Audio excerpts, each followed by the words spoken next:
Hello, everyone. I'm Patricia from PA Coaching, and this is. Tara Dominick from Tara Dominick Art, TDK Art. And Tara and myself have been messaging back and forth for the last year and a half since we know each other, and we have some delightful, uplifting, inspiring conversations. And you know what? We decided to bring it to social media Bring and it to the do table. bring it to the table and have a chat and let everyone know what's going on. What's going on for me, what's going on for Tara. Yeah, because I think lots of women particularly have these kind of friendships where they're chatting about what they're doing, what's going on in their lives on WhatsApp, and they're sharing all sorts of inspiring bits of information and inspiring each other with their projects and things like that. And I think that's what we thought would be quite nice is to just put that out there as something that other people could watch and be inspired by. And because we have some good conversations, don't we? We certainly do. And as you said, I have a lot of inspiring women in my life, and I know you have too, and you've told me about them. So, again, that inspiring conversations and motivations and all of that. So, that's what we're chatting about today, really. Yeah. And I've really noticed that this week, actually, for me, because I've had some big kind of life changes, that what I found extraordinary was how many female friends, once I'd shared my plight, if you like, just came up to the bar really and just really supported and chatted and checked in on me. And I think in this sort of day and age, with everything that's going on and everything that we've been through, it's so nice, isn't it? My word for the week has been connection, Fantastic. because connection, I think there's a lot of connection missing. For sure, we're getting more disconnected. But I just want to take a moment, Tara, and celebrate those people who have helped you through this difficult time, but also celebrate you being here, showing up, and moving through that difficult time as well. So, connection and celebration for us as women, as human beings, connecting together and inspiring. Yeah. So, Yeah, we should have the little hands that celebrate that come up on the bottom of the screen, but I switched them off earlier because I find them really annoying. oh, yeah. You know, when you put your hand up and then suddenly Yeah. there's a thumbs up on the screen. Yes, we can do it in our hearts. And just, I think it's very important, and especially for women, to throughout the day take those moments to celebrate where you're at, how far you've come, the little things and the big things. We're kind of taught to celebrate the big things that happen in life. But what I've learned in the last few years is taking a moment to go, wow, that might seem small, but it's a step in the right direction, and I'm on the path, and that's enough to celebrate. Yeah. How do you do that for yourself? One of the simplest things for me is hand on heart. Do you know what? I do that as well. That's so weird. Connecting with your heart, breathing into your heart, and even two hands, one hand, sometimes two hands. It's that, and breathing in and feeling the breath expanding the heart so that it can even encapsulate the mind, because sometimes it's the mind that draws us down, draws us back, weighs us down. That's self-sabotage patterns. So, like my podcast that I do is self-sabotage to self-care, self-love, because there's a lot going on in our mind that can hold us back. So, the hands on heart, when we're thinking of ourselves, loving ourselves, caring for ourselves, celebrating ourselves, but also when we're celebrating other people, connecting our heart with theirs. Mm. It's funny actually because I've got that. I love doing that. I love putting a hand on the other hand as well. And sometimes I put the other hand on my solar plexus, and that really sort of centers me. Mhm. And this week, actually, this last week, I had to read at a memorial service, and there was a lot more people there than I thought was going to be there. It was for an actor, my godfather, and I was sat in the church pews, and I thought I could start to feel nervous here, but I didn't. I just put my hand there and put my other hand there. And I'd listened to the opening music, which happened to be one of my favorite pieces, which is Ave Maria. And it just completely stilled me and calmed my heart.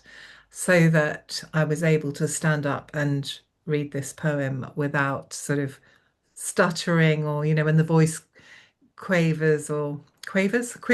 Quivers. Yeah. So yeah, I think that's a really um, centering thing that I do and use a lot in my life as well.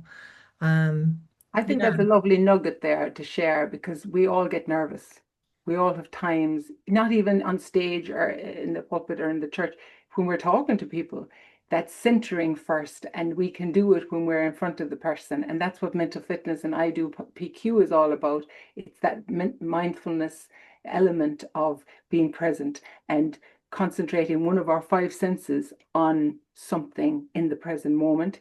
And like you said, attuning with your body, it can really help Mm. to still the nerves and to bring us into the present moment. Yeah, and having that confidence too, because when I actually went and stood up on, because I had to go up a step or two to get up to the pulpit or the lectern. And it wasn't the pulpit, but it was the lectern with the microphone. And I just took a moment once I got there, rather than starting straight away. I just took a moment to take a deep breath and steady my voice. And then when I spoke, it was fine. And once I'd started, I knew I was going to be okay.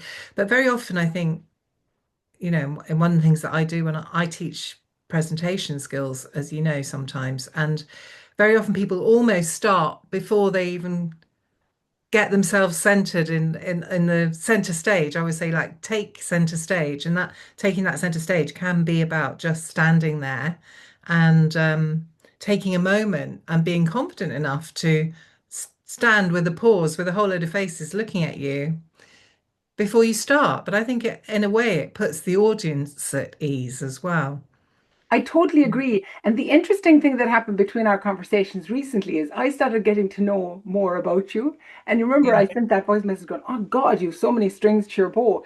I didn't even know that. Your acting background, theatrical background. I think I myself sing, and I've sang all my life, coming from an Irish family. But Yeah. there was a time, Tara, and I remember this, that I used to sing fast.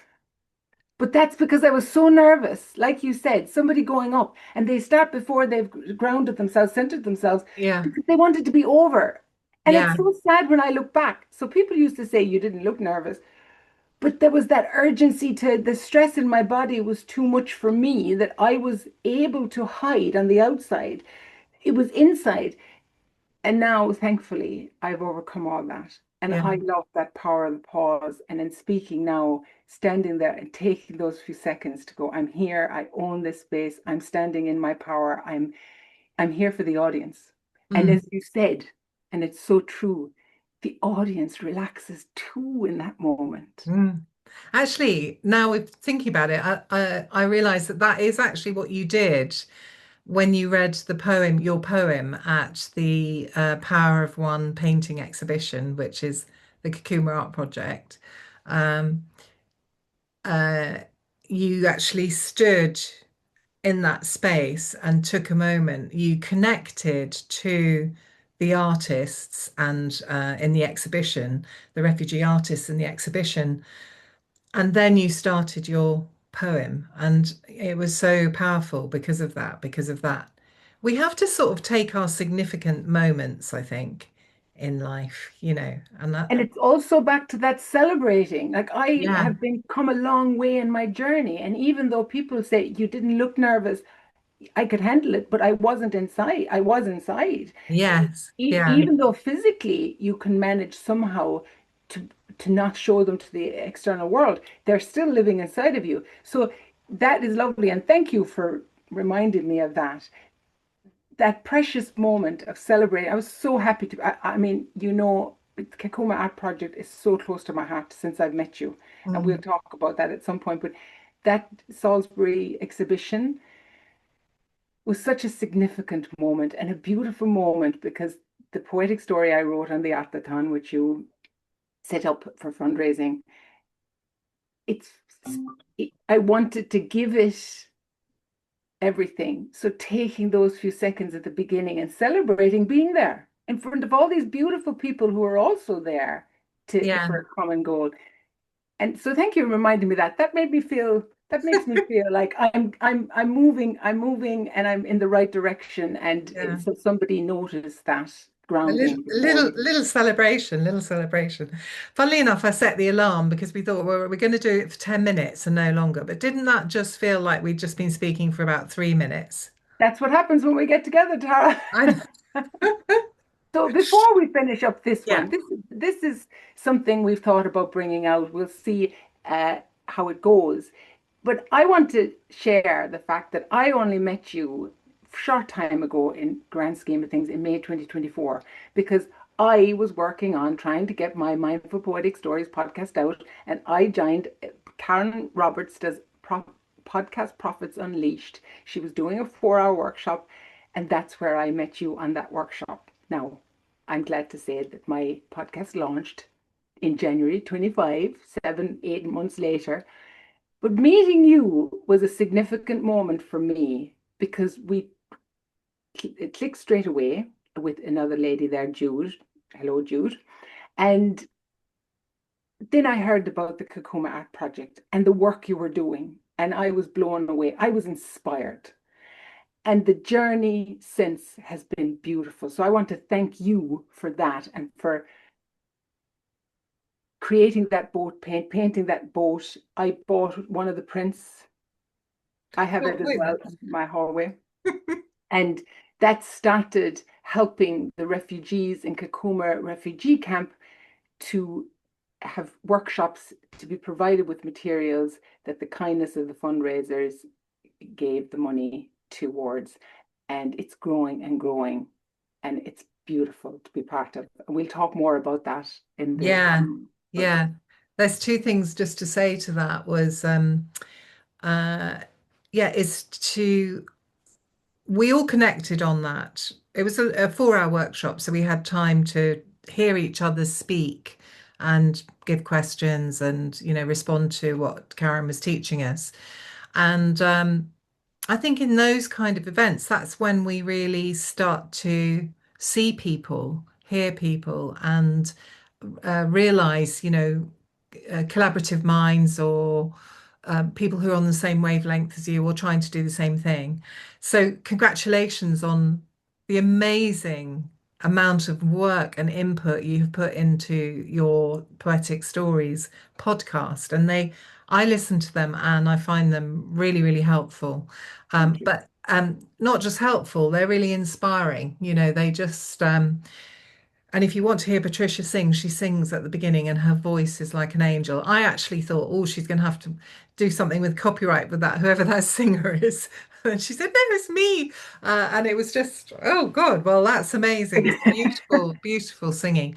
But yeah, they're really fantastic to listen to because what you do is you share your knowledge, but you also share your heart and your journey. You share where you are on your journey, or where you have been on your journey, and then the poems all kind of feed into that, and they're just beautifully crafted, and it's such a huge, huge, wonderful thing. So I definitely recommend everyone just go in and just pick one that you fancy, and you've got a whole, how many have you done now? I'm 47? on 40. They are designed to be like a book, like chapters, but I also thought I'd design them to be one off so you can go down the list and say, oh, love letter to self, I like the sound of that, and listen to it on its own. Yeah. However, the exciting thing, Tara, is that Tuesday, not this Tuesday, the 21st, Tuesday, the 27th, or is it 28th, whatever date it is, next Tuesday week, the podcast will be called Through Your Paintings, which is the poetic story of the Kakuma Art Project. So I decided to bring that as a mindful poetic story as well, Oh, because it is, and I think when you heard it first, you said it's a love letter to the world. And I agree. It's also a love letter to the world in crisis. yeah. So Yeah. And just for those who don't know about it, it's just in brief, as Patricia said, my painting got the initial workshops for some refugees getting paint into the camp for them to do workshops and to share their stories in a therapeutic way. So they would paint and then they'd therapeutically share the story with me. And it resulted in an exhibition of their work at the Vanna Gallery in September this year. And this is the book of the exhibition, and it has the paintings that were in the exhibition. Patricia's holding her one up as well, and the stories behind the paintings. So these are the refugee artists, and Patricia's poem, Through Your Paintings, was based upon looking at these pictures and paintings, and that poem is there in the back of the book. So if you want to read that poem, you can buy this on Amazon, and it's very reasonable. And all the profits of it will go to the next workshops in the camp. So we'll put a link. Well, it's in my link tree, which I'll put Yeah. below, a link to the book. And I just want to say the quote you put in this book, it's a Yeah. beautiful book. I just think all of these stories behind the paintings, it's just beautiful. And the story behind the project. Never underestimate the power of a small group of committed people to change the world. In fact, it's the only thing that ever has. And Margaret Mead said that, and it takes us back to your word of the day, connection. When we connect to like-minded people like we did in the workshop that we were on, you heard people's stories, what they were doing in life, and we had this click, and here we are today. And it's always a delight to see you, Tara. And we will talk more about the project because we're both passionate about it, and there's a lot to say. And yeah, thank Yeah, you. that quote I had right from the beginning, and it has carried me through, because anyone who's done any big fundraising projects will know that you have your highs and you have your lows where you feel like you can't get anyone interested or get engagement about the project. And then suddenly it takes meeting someone like you who you know, completely gets it and gets involved with the project, and suddenly it just takes off again. And because of that, we were able to build an art gallery in the camp, which is incredible, and lots more to come on that front, but we'll talk about that at another time. But yeah, that collaborative nature of everything that we've been doing in our own projects and together and in sharing our projects, is just fantastic. It's what keeps us going, and it just really supports the creative mind. It does. And I think everything we do to support the creative mind helps us move forward in life with love and compassion in our heart and for others and humanity. Yeah. Shall we end it there? Because we could Yes, go on. we could go on and on and on. But it's great seeing you. And yeah, Yes. tune in for more. Yeah, And if we'll you be have any doing. questions or any comments, Yeah, any let us comments know. below will be great, because we can always pick them up on the next time we do this. We're planning to do this weekly if we can, dependent on work and holidays and things like that. But yeah, as and when. Yes. But we're going to try and do it regularly. So yeah. Well, Well, I look forward to seeing you soon, Tara. okay. More Take care. inspiration. Bye.